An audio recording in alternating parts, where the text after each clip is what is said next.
السلام علیکم ورحمۃ اللہ وبرکاتہ۔ نحمده ونصلي على رسوله الكريم، أما بعد، أعوذ بالله من الشيطان الرجيم، بسم الله الرحمن الرحيم۔ يا أيها الذين آمنوا اتقوا ربكم الذي خلقكم من نفس واحدة وخلق منها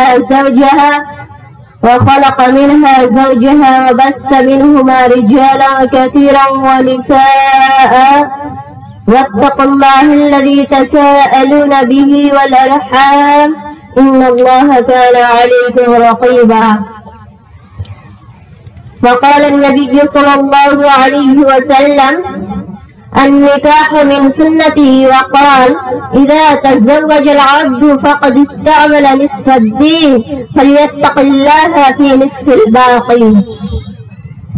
سامعین حضرات، آج کی اس ثقافتی پروگرام میں جس موضوع کے تحت کچھ بولنے کی جسارت محسوس کی ہوں وہ ہے جہیز اور ہمارا معاشرہ۔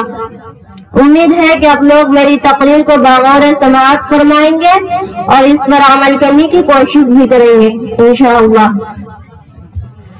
وقال الشاعر: پہلے دیکھا تھا بازار میں صنم بکتے ہیں، آج کیوں شرم نہیں آتی کہ ہم بکتے ہیں۔ تیری عظمت کی قسم مرد کی قیمت ہے کم، مرد کی قیمت ہے کم، مرد بک سکتا نہیں، بکتے ہی مٹی کے صنم۔ سامعین حضرات، آج تلک اور جہیز کی لعنت سے ہمارا معاشرہ دوچار ہو رہا ہے۔ بہت سے ارمانوں کی دنیا پلٹ رہی ہے اور نہ جانے کتنی آہیں اور سکسی فضا میں ماحول ہو رہی ہے۔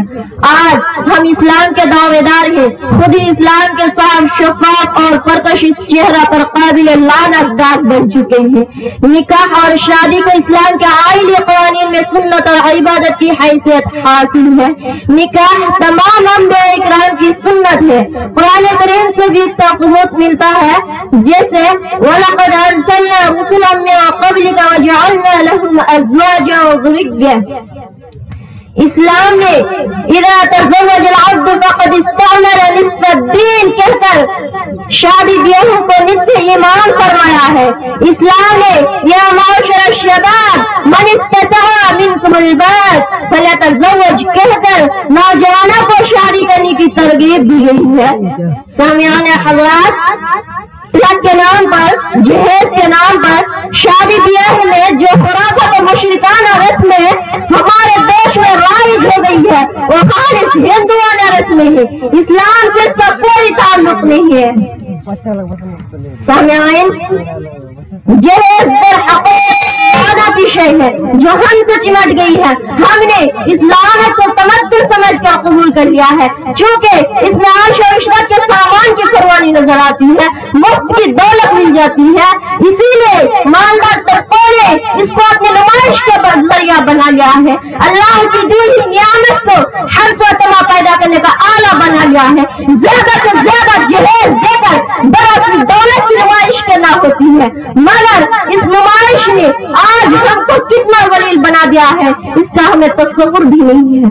آئیے سماعت فرمائیے، کتنے ایسے گھر ہیں جو بسنے سے پہلے ہی اجڑ جاتے ہیں، کتنی ایسے لڑکیاں ہیں جو اپنے ڈولے اٹھنے کا انتظار کرتے کرتے بڑھاپے کی دہلیز پر قدم رکھ دیتی ہیں، کتنی ایسے لڑکیاں ہیں جو جہیز کی بھینٹ چڑھ گئی ہے، کتنی بچیوں نے خودکشی کر لی ہے۔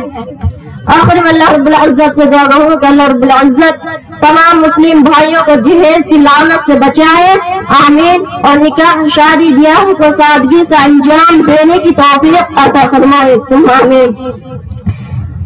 آخر میں شعر کے ساتھ رخصت ہوتی ہوں۔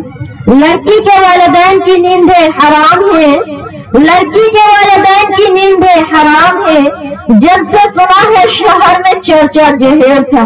وآخر دعوانا الحمدللہ رب العالمین۔ السلام علیکم ورحمۃ اللہ۔